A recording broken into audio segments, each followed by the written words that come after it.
Where do you go to find good deals? Because everything that I see, let's call it the MLS, Yeah. everyone else has access Sure. to it.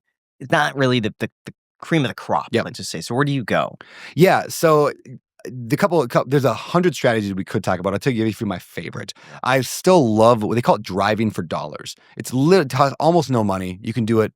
Most people can do it if they got a little bit of free time. Get in your car, go to the neighborhood you want to buy property in, and just drive around. And what you're looking for is just properties that look like they have a problem. Like there might be something wrong. In fact, I like walking for dollars in my neighborhood, like up here. And when you're walking and you're looking for those, you'll see them everywhere. Like you guys are gonna start seeing this stuff. Like you see a mailbox that's just stuffed full. And you're like, oh, interesting. They haven't checked their mail in weeks. I wonder what's going on there. Or the lawn is, 8 inches high. They haven't mowed their lawn in a long time. Or like there's not a single item outside their house. Nothing. It's just completely empty. They don't have nothing. There's no bird feeder sitting there. There's nothing. Blinds are all closed. It's probably vacant. So what you're looking for is problem properties. And then it's all public data. You figure out where's the tax bill going for the person who owns that house. So you can write this down. There's an app out there. I have no affiliation with them, but they're called Deal Machine. Yeah, Deal Machine. I've used them before. It's great. It literally lets you do all this on an app.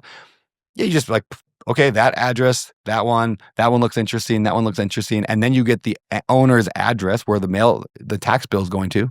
So if it's not that same place, which usually it's not, now you know where it's going. And you can, what they call skip trace, you can find their phone number. Call them up. Hey, I was just walking by that house over on 3rd Street. I saw it looked vacant. I'm just a young, new real estate guy looking to buy a property. And I just thought I'd reach out. Hey, any chance you want to sell? And so the short answer, like that's one strategy, driving for dollars. The more meta or more like high level discussion is real estate investing, like for good deals, is a funnel.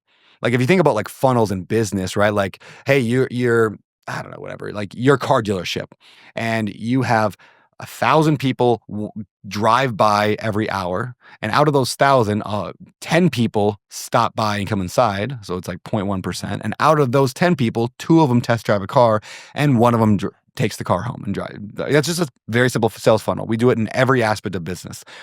That's all finding good deals is. I have 1,000 properties on my list here of properties that I think I might want to buy. I'm going to contact them, and I'm going to get a hold of a third of them. And out of the third I'm going to get a hold of, maybe 10% of them are going to have an interest in selling. Out of them, maybe half of them will actually, agree to sell. And so I might have 1,000 possibilities, and then I buy one of those homes. It's just a funnel. And so the people who do a lot of real estate, we buy a lot of real estate, but they're big deals. I got buddies like my buddy Cam Cathcart. He'll buy 10 houses in a month. Like, how do you buy 10 houses in a month? It's because they are talking to thousands of, or hundreds or even thousands of people, and it's just a funnel. They're never surprised. Like the best real estate investors, all the people I interview, all the people that were at the 50 last night, like nobody's surprised when they get deals because it's just a funnel. Nobody's surprised they have a 6-pack. Like it's not like you're looking down and you're like, oh shoot, where'd this come from? Like, whoa. It's like, I'd be shocked if I didn't, I don't have a 6-pack, but if I did the work for a 6-pack, I just have a gym in my background to make it look cool. But if I did the work for years and years, I'd be shocked not to have one. If I sent out another strategy, if I sent out 10,000 mailers to people who owned, let's just say, for example, you own real estate, but you don't live in that property. That's public data. We can pull that list real easy using a site like PropStream. That's a website. I send out 10,000 letters to 10,000 people that own a house, but they don't live in the house. Well, what does that mean if they own a house and don't live in it? It's probably a rental. Uh-huh. Okay, well, or it's just vacant. Either way, would somebody who owns a property that's vacant or rental, would they consider an offer on their property? Good chance, like maybe, right? Like I'm a landlord. If somebody wants to buy my property, the answer is not no, it's how much, right? Like I'm like, well, let's talk. All right, so you send out 10,000 letters. Now you might get, let's call it 1%, like of those people are going to call you back out of 10,000 letters. So is that what, 100? Am I doing my math right? Mm-hmm. So like, okay, you get 100 phone calls. Out of them, some of them are going to be like, screw you, take me off your list, I hate you. Like you get those. And then, okay, fine. And then 50 of them, though, maybe want to sell. You have a conversation, and most of them are just like, you give them a lowball offer, whatever the number that makes sense for you. And they're like, no, screw you. But every once in a while, then, out of maybe 10,000 letters that cost you $10,000 to mail those out, you get 2 deals out of that.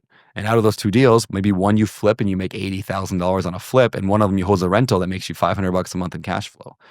That's how you get deals. It's coming up. There's a lot of strategies, like a lot of different little things like driving around, mailers, TV commercials, a sign on the side of your car. All that stuff works. Radio ads can work really, really well right now. All that strategy is just designed to get them in the funnel. And it's your ability to optimize a funnel that determines how successful you are when it comes to getting good deals.